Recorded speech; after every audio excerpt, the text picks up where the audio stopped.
नमस्कार उज्जैन, आप देख रहे हैं अभय न्यूज का 2 जून गुरुवार शाम का बुलेटिन।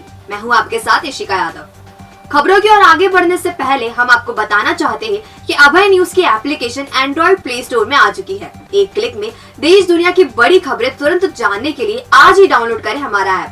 तो चलिए देखते हैं अब तक की कुछ खास खबरें। इस बुलेटिन के प्रायोजक है आरके डेवलपर्स। शानदार घर खरीदें अब अपने बजट में। नगर निगम के शिवाजी भवन में चल रही उठापटक के बीच फाइनली एक बड़ा ट्विस्ट आ गया। आयुक्त के आदेश पर अपर आयुक्त मनोज पाठक के कक्ष पर ताला लगा दिया गया है। 2 दिन पहले ही स्थापना शाखा के उपायुक्त ने पाठक की ज्वाइनिंग पर रोक लगा दी थी। नगर निगम में अंशुल गुप्ता के पदस्थ होने से पहले तक अपर आयुक्त मनोज पाठक की तूती बोलती थी। करीब 8 साल से निगम में पदस्थ पाठक के पास कमोवेश सारे महत्वपूर्ण विभाग थे। उनकी पूरी टीम थी और यह टीम पूरे नगर निगम के साथ शहर को चला रही थी। इस टीम में निलंबित कार्यपालन यंत्री पीयूष भार्गव, डिमोट किए गए राजस्व निरीक्षक सुबोध जैन शामिल थे। कमिश्नर कोई भी रहा हो और काम कैसा भी रहा, इनकी अनुमति के बगैर नहीं होता था। इसके चलते तत्कालीन अपर आयुक्त आरपी मिश्रा और तत्कालीन वित्त अधिकारी गणेश धाकड़ को निगम से रुखसत होना पड़ा था। धाकड़ तो आरएसएस के अपने संपर्कों के बल पर श्री महाकालेश्वर मंदिर में प्रशासक बनकर आ गए, लेकिन मिश्रा को उज्जैन नगर निगम से भोपाल जाना पड़ा। निगम आयुक्त के तौर पर अंशुल गुप्ता के आते ही स्थिति एकाएक बदल गई। शुरुआती धीमे धीमे कार्रवाई करने वाले गुप्ता को जब अपर आयुक्त आदित्य नागर का साथ मिला तो ताबड़तोड़ फैसले होने लगे। इसकी शुरुआत हुई सुबोध जैन से। पहले उनसे राजस्व और अन्य कर विभाग लिया गया, फिर उन्हें दिया गया सहायक आयुक्त का दर्जा खत्म कर दिया गया। इसके बाद नंबर आया सालों से नगर निगम में पदस्थ पीयूष भार्गव का। शोकाज नोटिस से शुरू हुआ ये सिलसिला निलंबन पर जाकर रुका। सूत्र बताते हैं कि यह एफआईआर तक जा सकता है, क्योंकि नगर निगम के दस्तावेजों में हेराफेरी करने, काट छाट करने का आरोप प्रमाणित हो चुका है। खैर, इन सब के बीच अब आयुक्त ने अपर आयुक्त मनोज पाठक को घेर दिया है। बगैर अवकाश स्वीकृति के 10 दिन की छुट्टी में गए मनोज पाठक की ज्वाइनिंग रुकवा दी गई है। इतना ही नहीं, बगैर सक्षम स्वीकृति के काम करने को अनियमितता मानते हुए कार्रवाई की चेतावनी दी है। गुरुवार को तो पाठक के कैबिन पर ताला लगा दिया गया।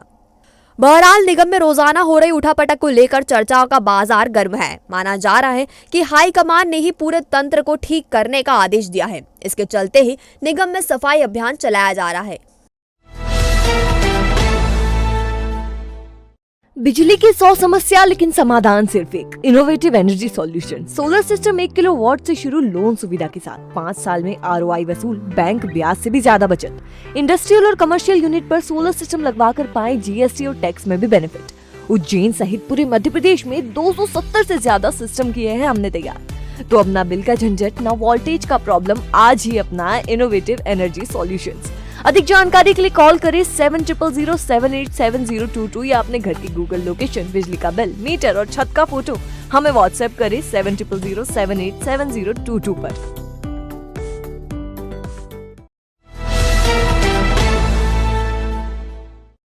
मध्य प्रदेश में नगरीय निकाय एवं पंचायत चुनाव की आचार संहिता प्रभावशील हो जाने से इस महीने प्रस्तावित पीएम नरेंद्र मोदी का दौरा अब टल गया है। वह श्री महाकालेश्वर मंदिर विस्तारीकरण योजना के पहले चरण के काम का लोकार्पण करने वाले थे। इसके चलते ही पहले चरण के काम को तेजी से पूरा किया गया।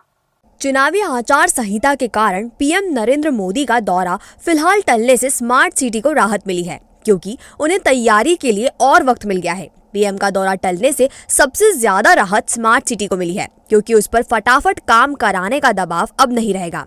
अब पीएम जब भी आएंगे उन्हें रुद्रसागर पर बन रहे ब्रिज का काम भी दिखाया जा सकेगा। हालांकि इसे पूरी तरह बनने में 2 साल लग सकते हैं। मृदा प्रोजेक्ट फेज 2 के तहत करीब 16 करोड़ की लागत से रुद्रसागर पर पैदल पुल का निर्माण शुरू हो गया है। ठेकेदार कंपनी ने ब्रिज निर्माण की तैयारी शुरू कर दी है। यह ब्रिज 6 मीटर चौड़ा और करीब 200 मीटर लंबा होगा। यह केवल पैदल यात्रियों के लिए ही रहेगा।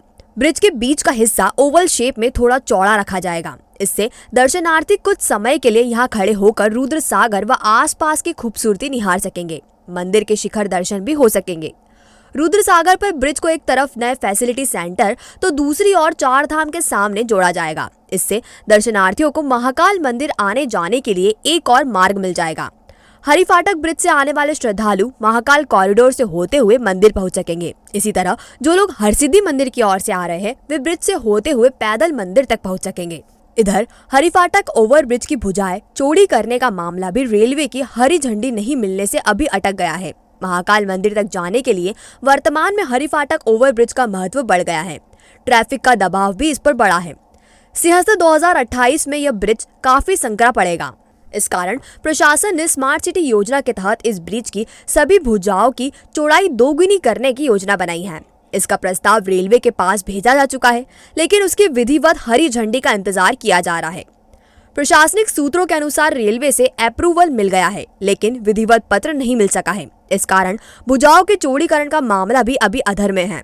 पहले ब्रिज की 2 भुजाओं के चौड़ीकरण का प्रस्ताव था। इसके लिए करीब 42 करोड़ का एस्टिमेट तैयार किया गया था। अब चारों भुजाओं को चौड़ा किया जाएगा। इस कारण खर्च भी दोगुना होगा। अभी ब्रिज की चारों भुजाएं 2 लेन हैं। इनकी चौड़ाई 12 मीटर की है।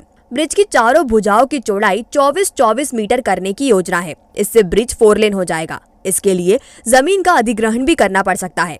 चौड़ीकरण पर 100 करोड़ रुपए से ज्यादा खर्च होने का अनुमान है। नगर सरकार को चुनने की तैयारी तेज हो गई है। कांग्रेस भाजपा के साथ इस बार मैदान में आप भी होगी। कांग्रेस और भाजपा ने प्रत्याशियों पर चिंतन मनन शुरू कर दिया है। इस बार कांग्रेस युवाओं को ज्यादा मौका देने के पक्ष में है। फिलहाल महापौर प्रत्याशी का नाम घोषित कर उसने भाजपा से बढ़त बना ली है। प्रशासन ने भी चुनाव की तैयारी को अंतिम रूप देना शुरू कर दिया है। रिटर्निंग अधिकारी, सहायक रिटर्निंग अधिकारी नियुक्त कर चुनाव का पूरा कार्यक्रम जारी कर दिया है। निकाय चुनाव में फॉर्म भरने का सिलसिला 11 जून से शुरू होकर 18 जून तक चलेगा। अगले 4 दिन फॉर्म की जांच और नाम वापसी के रहेंगे। 22 जून तक फॉर्म वापस लिए जा सकेंगे। उज्जैन नगर निगम में महापौर पद और 54 पार्षद प्रत्याशियों के लिए 6 जुलाई को वोट डाले जाएंगे। राजनीतिक दलों ने भी अपनी तैयारियों को तेज कर दिया है। खासकर प्रत्याशी चयन को लेकर दोनों ही दलों में चिंतन मनन शुरू हो गया है। कांग्रेस और भाजपा दोनों के अध्यक्ष युवा है और ऐसे में युवाओं की भागीदारी बढ़ने की उम्मीद है। कांग्रेस के संभागीय चुनाव प्रभारी सज्जन सिंह वर्मा कह ही चुके हैं कि इस बार 70% युवाओं को टिकट दिए जाएंगे। ऐसे में कई लोगों को किस्मत खुलने की आस जग गई है। इधर भाजपा के राष्ट्रीय अध्यक्ष जेपी नड्डा के परिवारवाद को खत्म करने के लिए नेताओं के पुत्रों को टिकट नहीं देने के फैसले ने कुछ लोगों की चिंता बढ़ा दी है। इनमें पूर्व महापौर मदन लाल ललावत के बेटे राजकमल ललावत, रामचंद्र कोरट के बेटे संजय कोरट का नाम सामने आ रहा है। हालांकि दोनों पिछले कार्यकाल में पार्षद रह चुके हैं और अब इनके वार्ड महिलाओं के लिए आरक्षित हो चुके हैं। ऐसे में यह माना जा रहा था कि ये अपनी पत्नियों को मैदान में उतारेंगे, लेकिन इस फैसले से यह टिकट खटाई में पड़ गए हैं। इसी श्रेणी में प्रेमलता बैंडवाल की पुत्री ममता बैंडवाल का टिकट भी फंस गया है। हालांकि ममता बैंडवाल की शादी हो चुकी है और इन दिनों वह बुरहानपुर में अपने ससुराल में है। डर्मा ड्रीम क्लिनिक लाया है उज्जैन में विदेशों जैसी लेटेस्ट टेक्निक। तो अब advance hair transplant, advance laser hair removal, advance facial treatment, सफेद दाग और कटिकान की सर्जरी, मुहासों के गड्ढे और गर्दन के मस्सों के ट्रीटमेंट के लिए शहर से दूर क्यों जाना। एम्स दिल्ली द्वारा ट्रेंड एमडी डर्मेटोलॉजिस्ट और hair transplant surgeon doctor Sonia Pendharkar से पाएं इन प्रॉब्लम्स का बेस्ट ट्रीटमेंट। तो आज ही विजिट करें derma dream clinic, Abhishek Nagar, Vaibhav garden के पास, Nanakheda, Ujjain. Contact number 8934934830। Police प्रशासन ने एक ऐसा मोबाइल ऐप बनाया है जिसमें मोबाइल फोन पर अंगूठा रखते ही अपराधों की कुंडली खुल जाएगी। अपराधियों पर नकलें कसने के लिए यह ऐप बनाया है जिसमें हर बड़े बदमाश के फिंगरप्रिंट लोड किए जा रहे हैं। इस साल पकड़े गए हर बदमाश के फिंगरप्रिंट ऐप में फीड हो चुके हैं, जबकि पुराने रिकॉर्ड से डाटा डालने का काम जारी है। अब तक 5000 बदमाशों का डाटा लोड किया जा चुका है। पुलिस लंबे समय से बड़े बदमाशों के पकड़े जाने पर उनके फिंगरप्रिंट लेती आ रही है, जिसका रिकॉर्ड भी होता है। पहले पुलिस को किसी बदमाश के पकड़े जाने पर उक्त शाखा में जाकर उसके फिंगरप्रिंट का मिलान करना होता था। इस प्रक्रिया में समय लगता था और कई बार बदमाश दूसरे स्थान पर वारदात कर देता था। इस पर नियंत्रण के लिए क्राइम ब्रांच ने एक ऐप बनाया है। इस ऐप में इस साल अब तक पकड़े गए हर बदमाश का डाटा लोड किया जा चुका है, जबकि पुराने रिकॉर्ड से डाटा लोड करने का काम चल रहा है।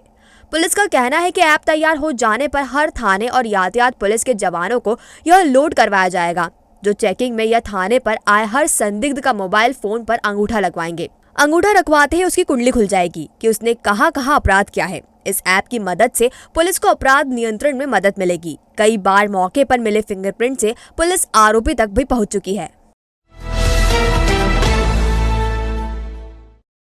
मंगल ग्रह की शांति के लिए मंगलनाथ मंदिर और अंगारेश्वर मंदिर में होने वाली पूजा ने दोनों मंदिरों को लखपति बना दिया। मई के 31 दिन में दोनों मंदिरों को 23,27,000 रुपए की आय हुई। इसमें सबसे ज्यादा आय भात पूजा से हुई। अंगारेश्वर मंदिर में 3,526 श्रद्धालुओं ने भात पूजा की, जबकि मंगलनाथ मंदिर में सिर्फ 950 ने। बावजूद मंगलनाथ मंदिर को 17,97,000 रुपए मिले। अंगारेश्वर में औसतन एक दिन में 113 लोगों ने भात पूजा की, जबकि मंगलनाथ मंदिर में सिर्फ 30 ने। गुरुवार को मंदिर समिति ने दोनों मंदिर से हुई आय के आंकड़े जारी किए। इसके मुताबिक मंगलनाथ एवं अंगारेश्वर मंदिर से मई महीने में 23,27,000 रुपए की कमाई हुई। मंगलनाथ मंदिर में 950 व्यक्तियों ने भात पूजन एवं अन्य पूजन किया।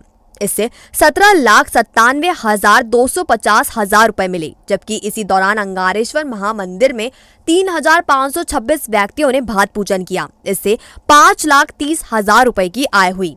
श्री मंगलनाथ मंदिर समिति के प्रशासक के पाठक ने बताया कि दोनों मंदिरों में बड़ी संख्या में भक्त भात पूजा कराने पहुंचे।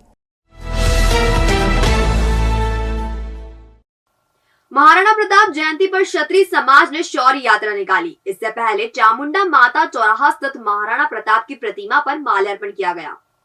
शोभा यात्रा में वीर रस से भरे गीत बज रहे थे और युवा और क्षत्रिय समाज के सदस्य परंपरागत पोशाक में शामिल थे। अधिकतर ने कुर्ता पजामा और सिर पर साफा बांध रखा था। उज्जैन जिला सहकारी बैंक के अध्यक्ष एवं क्षत्रिय महासभा के वरिष्ठ पदाधिकारी अनिल सिंह चंदेल ने कार्यक्रम को संबोधित किया और कहा कि शौर्य यात्रा का स्वागत करने के लिए पूरा शहर खड़ा है। आप लोग अनुशासित सिपाही की तरह सारे शहर से निकले। पूरा शहर आपके स्वागत और सम्मान के लिए आतुर है। शौर्य यात्रा के स्वागत के लिए जगह जगह मंच बनाए गए थे और यात्रा जिस भी मार्ग से निकली वह फूलों से पट गया। चामुंडा माता चौराहे से शुरू हुई यात्रा देवास गेट, मालीपुरा, दौलतगंज चौराहा, कंठाल चौराहा होते हुए सामाजिक न्याय परिसर पहुंची। यहाँ सामाजिक समागम हुआ। शौर्य यात्रा में हाथी, घोड़े, बैंड भी शामिल थे। क्षत्रिय महासभा के राष्ट्रीय कार्यकारिणी सदस्य हरदयाल सिंह ठाकुर ने बताया कि महाराणा की सेना में हर जाति, हर वर्ग के लोग शामिल थे। इसी तरह शौर्य यात्रा का स्वागत भी हर जाति और हर वर्ग के लोग करेंगे।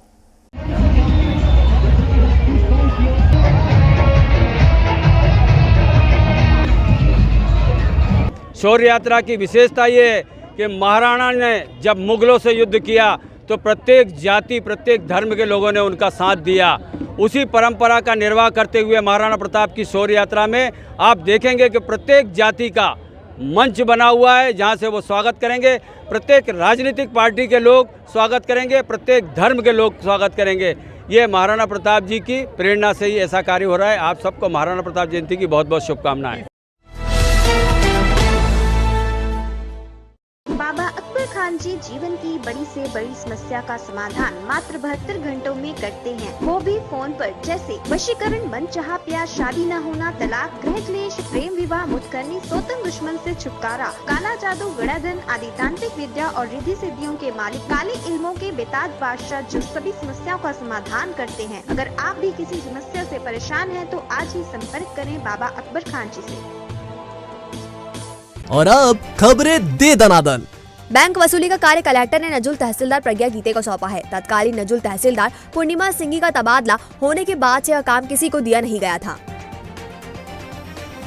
सरकारी विभाग की मदद से नशा मुक्ति अभियान चलाया जाएगा। प्रदेश के 15 जिलों में अभियान चलाया जा रहा है। इसमें उज्जैन जिला भी शामिल है। अभियान का मकसद नशे के दुष्परिणाम से लोगों को बचाना है।